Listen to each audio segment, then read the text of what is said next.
حضرت مریم کے بیٹے کے پاس ہمارا ہر دن ایک نئی دنیا کی سیر و سیاحت کی طرح تھا۔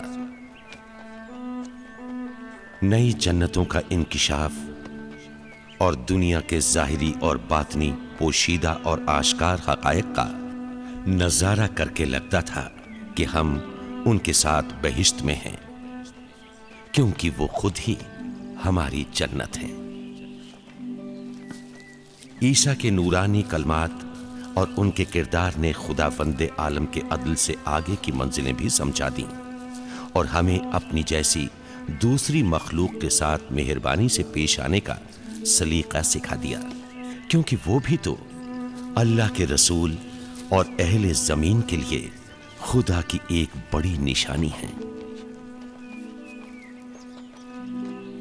استاد، آپ یہودیہ کی بزرگ ہستیوں اور ان کے سربراہوں سے دوری کیوں برت رہے ہیں؟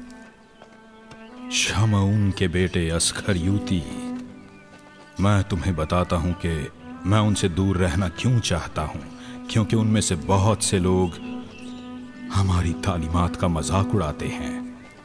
وہ کہتے ہیں کہ میں ایک پاگل آدمی ہوں کیونکہ میں تنگ دستی پر راضی ہوں، صحراؤں اور جنگلوں کے کنارے زندگی بسر کرتا ہوں اور دولت مندوں اور حکام کے درمیان عیش و آرام میں نہیں رہتا۔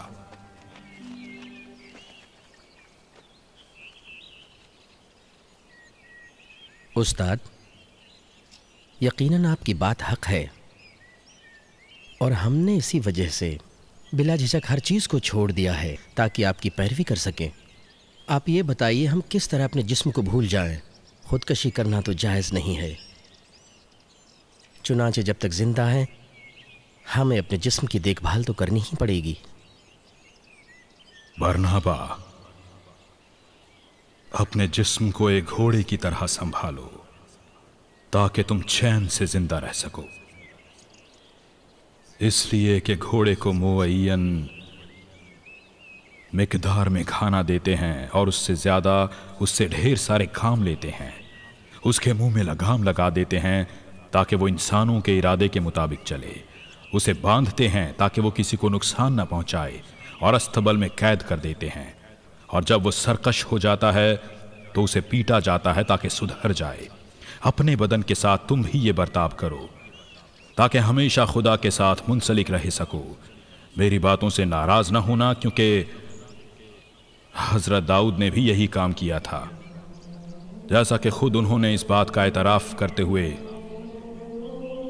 فرمایا، در حقیقت میں تمہارے سامنے ایک گھوڑے کی طرح ہوں، اور اے خداوند کریم، میں ہمیشہ تیری رضا پر راضی ہوں۔ اب مجھے یہ بتاؤ کہ ان دو میں سے کون زیادہ غریب ہے، جو کہ کم پر بھی راضی ہو، یا وہ جو زیادہ سے زیادہ کے لیے بے چین رہے؟ حق یہ ہے کہ اگر اس دنیا کے پاس عقل سالم ہوتی تو کوئی اپنے لیے کچھ اکٹھا نہ کرتا، بلکہ ہر چیز مشترک ہوتی، لیکن دنیا پرست کی دیوانگی کا اسی سے اندازہ ہو جاتا ہے کہ انسان جتنا بھی دنیا کا مال جمع کرتا ہے وہ دوسروں کے آرام کے لیے جمع کرتا ہے۔ اس صورت میں تمہارے جیسے عقل مندوں کو صرف ایک لباس پر ہی قناعت کرنا چاہیے، جو تمہارا جسم چھپائے ہوئے ہو۔ اپنی تھیلیوں کو ایک طرف ڈال دو اور کسی زیادہ راہ کی فکر نہ کرو، یہاں تک کہ پیروں کے لیے جوتوں کا بھی خیال نہ کرو، اور اس بات سے بھی خوف زدہ نہ ہو کہ آگے کیا ہوگا۔ تم بس اللہ کی رضا کی فکر کرو، وہ خود بخود تمہاری ضرورتوں کو پورا کرے گا۔ اس فانی دنیا میں کثرت کے ساتھ مال جمع کرنے والے کو یہ یاد رکھنا چاہیے کہ ان میں سے کوئی بھی چیز آخرت میں کام آنے والی نہیں ہے۔ استاد، کیا آپ بتا سکتے ہیں کہ ہم خدا سے محبت کیسے کر سکتے ہیں؟ ایسی محبت جس میں کوئی ملاوٹ نہ ہو۔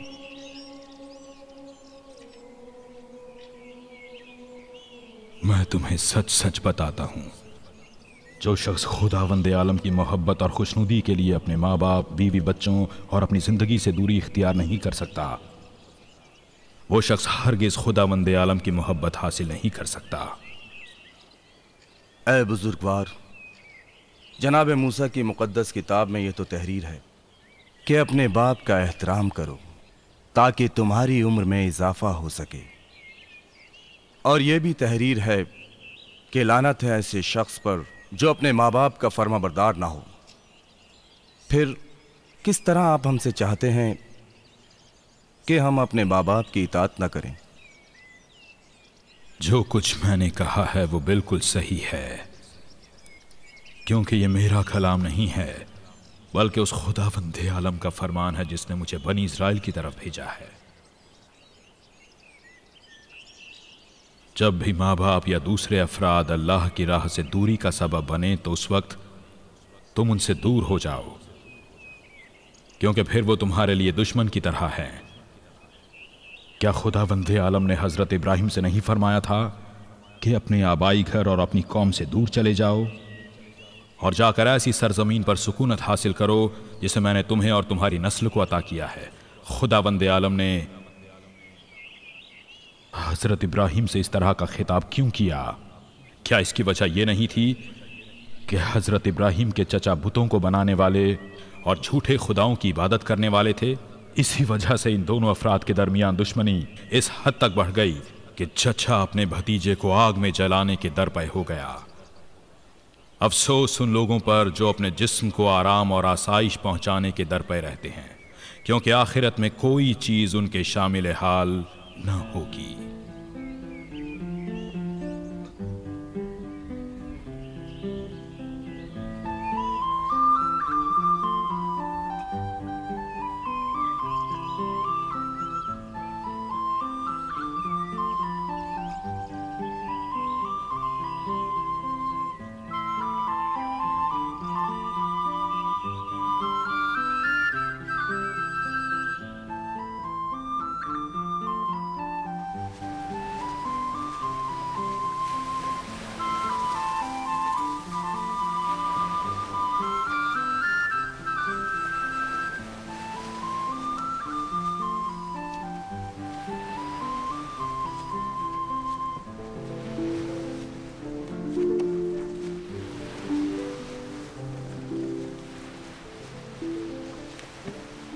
میرے خدا، میں نے 12 لوگوں کا انتخاب کیا، ان میں سے ایک شیطان کیوں ہو گیا؟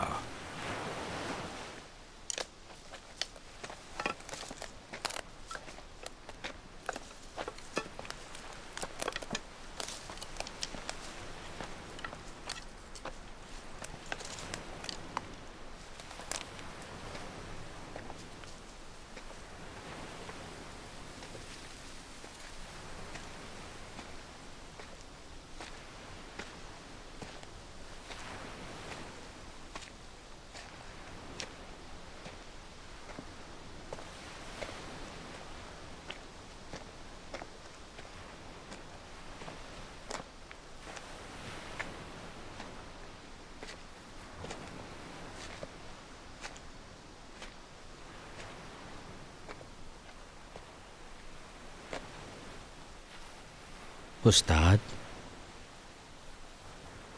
برنابا، اپنی بات کہو۔ میں آپ کو تنہا محسوس کر رہا ہوں۔ خوش قسمت ہے وہ افراد جو تنہا ہیں۔ آپ نے درست فرمایا، لیکن یہ کون سی مصیبت ہے جس میں آپ گرفتار ہیں؟ اس وقت لوگوں نے جناب موسیٰ پر ایمان اور ان کی تعلیمات کو فراموش کر دیا ہے۔ جس وقت ہم یروشلم جا رہے تھے اس وقت بھی آپ سے زیادہ غریب الوطن میں نے کسی کو نہیں پایا۔ یروشلم نئی نئی بدعتوں اور خرافات کا مرکز بن گیا ہے۔ صرف آپ ہی ہیں جو اس تباہی کا خاتمہ کر سکتے ہیں۔ کیا ایسا نہیں ہے استاد؟ ہم آپ کے تمام شاگرد آپ کی پیروی کے لیے تیار ہیں، ہر چیز کے لیے آپ کے حکم کی پیروی کریں گے۔